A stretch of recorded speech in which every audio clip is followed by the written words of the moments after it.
Good morning student, कैसे हैं आप सभी लोग। जैसा कि आप सभी लोग जानते हैं कि आपका डायरेक्ट इनडायरेक्ट का सेशन चल रहा है। तो डायरेक्ट इनडायरेक्ट के सेशन में आज मैं आप लोग को बताने जा रहा हूँ फ्यूचर के बारे में।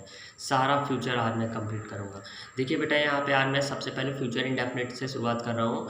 आपको जान के बहुत खुशी होगी कि फ्यूचर में बहुत कुछ बदलाव नहीं होता है। देखिए बेटा, विल को आप जानते हैं, विल को वुड में चेंज कर दिया जाता है, शैल को शुड में चेंज किया जाता है। इसके अलावा और कोई चेंजेस फ्यूचर में नहीं होता है। आप देख लीजिए बस कि आई और बी के साथ हमेशा शैल का यूज़ होता है टेंस में, आप सभी जानते हैं।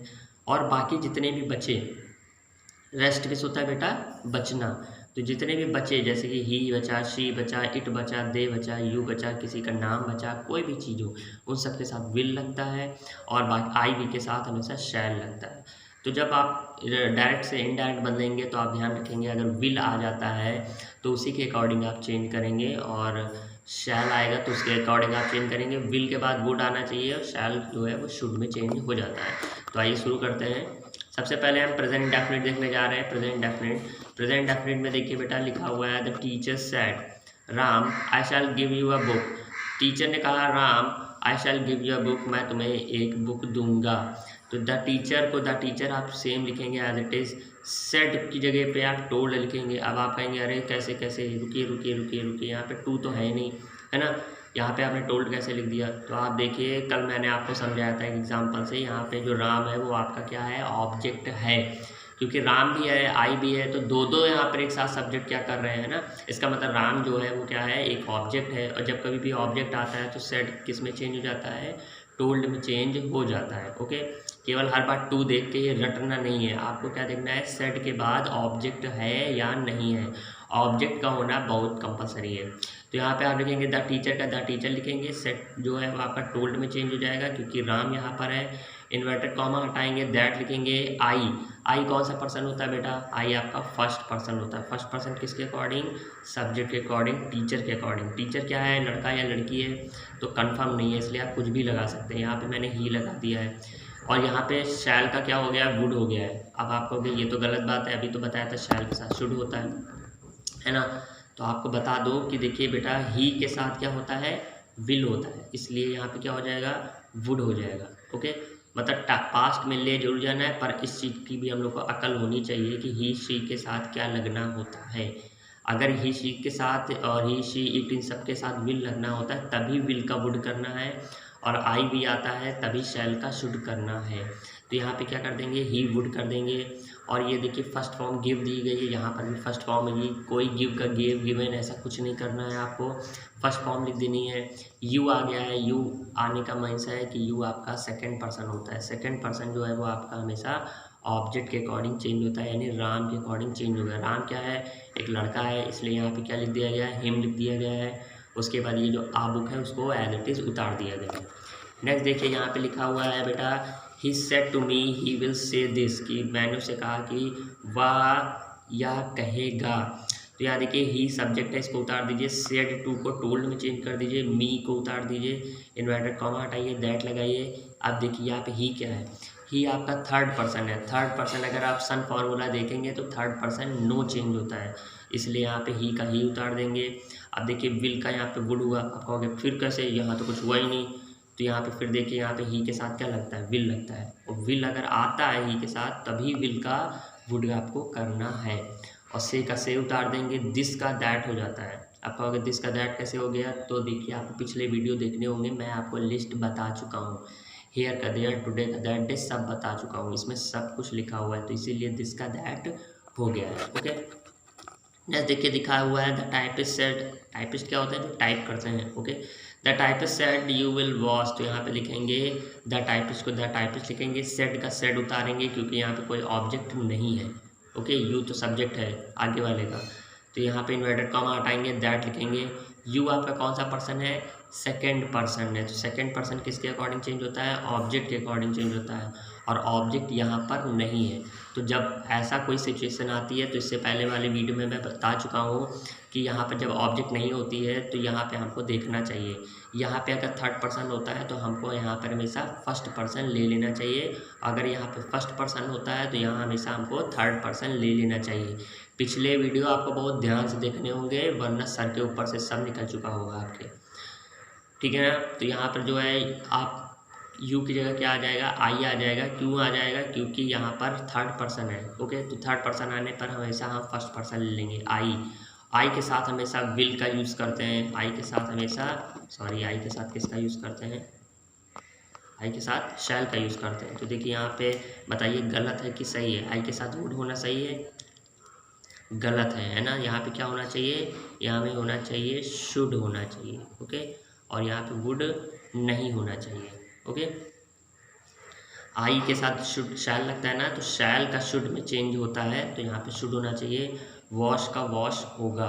तो देख रहे हैं आप, अगर आपने ध्यान थोड़ा सा नहीं दिया तो गलती हो जाएगी। ओके, जानबूझ के मैंने वैसे ये वाला सेंटेंस लिखा था, ये मत सोचने लगिएगा कि मैंने मुझसे ही गलती हो गई है। ओके, जानबूझ के मैं कहीं कहीं पे अब ऐसा ही किया करूँगा, कहीं गलत कर दिया करूँगा और फिर मैं आपको बाद में बताया करूँगा। देखूँगा आपका ध्यान जाता है कि नहीं। वैसे शायद यहाँ पे गया होगा आपका ध्यान। यहाँ पे लिखा है Rajesh said to Aakash he will have done his work. देखिए राजेश का राजेश लिख दीजिए, सेट टू को टोल्ड में चेंज कर दीजिए, आकाश का आकाश कर दीजिए, इन्वर्टेड कॉमा हटाइए, दैट लिखिए। ही आपका थर्ड पर्सन होता है इसलिए चेंज नहीं करना है। ही के साथ विल लगता है इसलिए विल का वुड हो जाएगा। हैव का हैव ही लगना है, कोई भी हैव का हैड में चेंज नहीं होगा। मैंने आपको पहले बताया था कि फ्यूचर आते ही आपके भाग्य खुल जाते हैं। क्यों खुल जाते हैं, क्योंकि फ्यूचर में केवल विल का वुड और शैल का शुड ही चेंज होता है, बाकी कुछ भी चेंज नहीं होता है। हैव का हैव ही रहेगा, आईएनजी का आईएनजी ही रहेगा, कुछ भी आ जाए सब कुछ सेम रहेगा, बस विल का वुड शैल का शुड। तो ही आया है, ही के साथ विल लगता है इसलिए विल का वुड हो गया है। हैव को हैव कर दीजिए, डन को डन कर दीजिए, हिज को हिज कर दीजिए क्योंकि हिज भी आपका थर्ड पर्सन होता है, इसको भी चेंज नहीं होगा, और वर्क का वर्क ही रहेगा। ओके, ध्यान से सारे सेंटेंस देखिएगा तभी समझ में आएगा। यहाँ पे लिखा he said I shall have bought this book. तो यहाँ पे देखिए ही का ही रहा है, सेड का सेड रहेगा क्योंकि यहाँ पे कोई ऑब्जेक्ट नहीं है। इन्वर्टेड कॉमा हटाएंगे, दैट लगाएंगे। आई आपका फर्स्ट पर्सन होता है, फर्स्ट पर्सन किसके अकॉर्डिंग, सब्जेक्ट के अकॉर्डिंग, ही के अकॉर्डिंग। ही आ गया, यहाँ पे ही लिख दिया गया।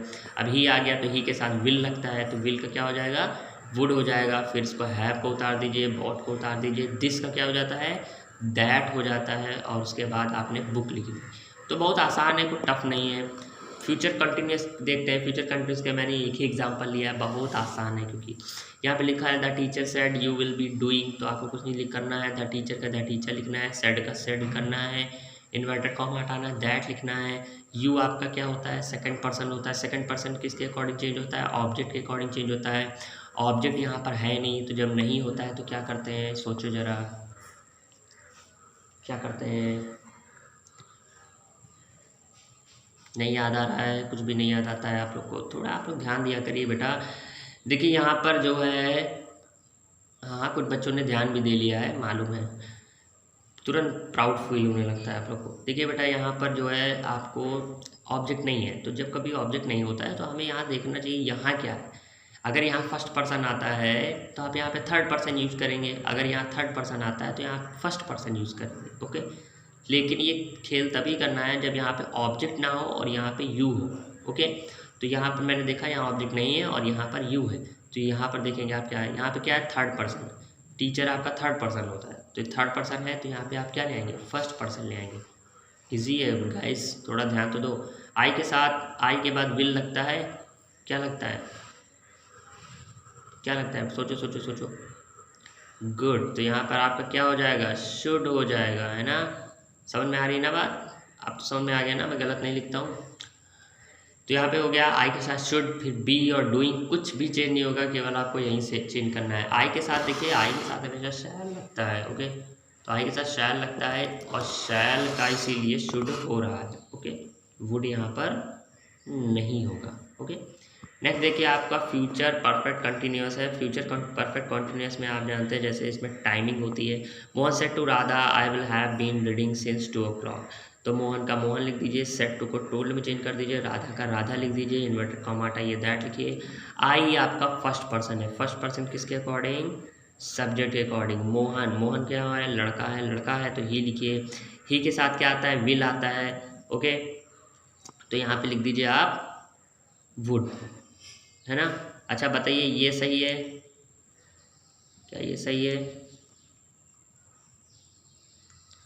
हाँ गुड, यहाँ पे क्या होना चाहिए? शैल होना चाहिए। ओके, देखिए बेटा, मैं जानता हूँ कि आई के साथ भी विल लगता है, और ओके, और सभी चीज़ों के साथ भी शैल लग जाता है, मतलब बात पलट जाती है। तो टेंस में जब मैं आपको फ्यूचर बताऊँगा, ओके, तो मैं आपको बताऊँगा कि कैसे क्या चीज़ होती है, सेंटेंस एम्फेसाइज करता है तब ये ऐसा होता है, और तब अगर ऐसा सेंटेंस आ जाए तब आप क्या करेंगे। तो इसके बारे में भी मैं बताऊंगा जब मैं कुछ एक्स्ट्रा सेंटेंस बताऊंगा, कुछ स्पेशल सेंटेंस बताऊंगा। अभी आप नॉर्मली वाले सेंटेंस समझिए। ओके, तो ही का वुड हो जाता है, हैव का हैव उतारना है, बीन का बीन उतारना है, reading since 2 o'clock suppose as it is उतार लेना है। लेकिन मान लीजिए कि सेंटेंस में आपके एग्जाम में आई विल हैव बीन ही लिखा होता। अगर ऐसा लिखा होता तो यहाँ पे मुझे यहाँ पे करना होता ही शुड हैव बीन। अब ऐसा क्यों होगा? तो मैंने आपको बताया, जब मैं स्पेशल सेंटेंस बताऊंगा तो उसमें मैं आपको ये सारी बातें बताऊंगा। ओके, अभी आपको नॉर्मली जैसे आप सिंपल सा पढ़ते हैं कि आई वी के साथ शैल, बाकी सबके साथ विल, वैसे ही आप पढ़ेंगे। ओके, फिर मैं आपको ये भी बताऊंगा कि बाकी सबके साथ शैल और आई वी के साथ विल। ओके, आई वी के साथ विल लगवाऊंगा और बाकी सबके साथ शैल लगवाऊंगा। ये सारी बातें मैं आपको बताऊंगा, परेशान होने की कोई ज़रूरत नहीं है, एक एक चीज़ मैं बताऊंगा। अभी आप एकदम नॉर्मली वाला पढ़िए, एकदम जो छोटे बच्चे वाला होता है। ओके, तब तक के लिए बाय बाय। आगे मैं आप लोग को फ्यूचर इंडेफिनिट हो चुका है, फ्यूचर पूरा कंप्लीट हो चुका है। कल मैं आपको मॉडल्स बताऊंगा, like can, should, must, ought to, इन सब के बारे में कि उनका चेंजेस कैसे होता है। Okay, bye bye.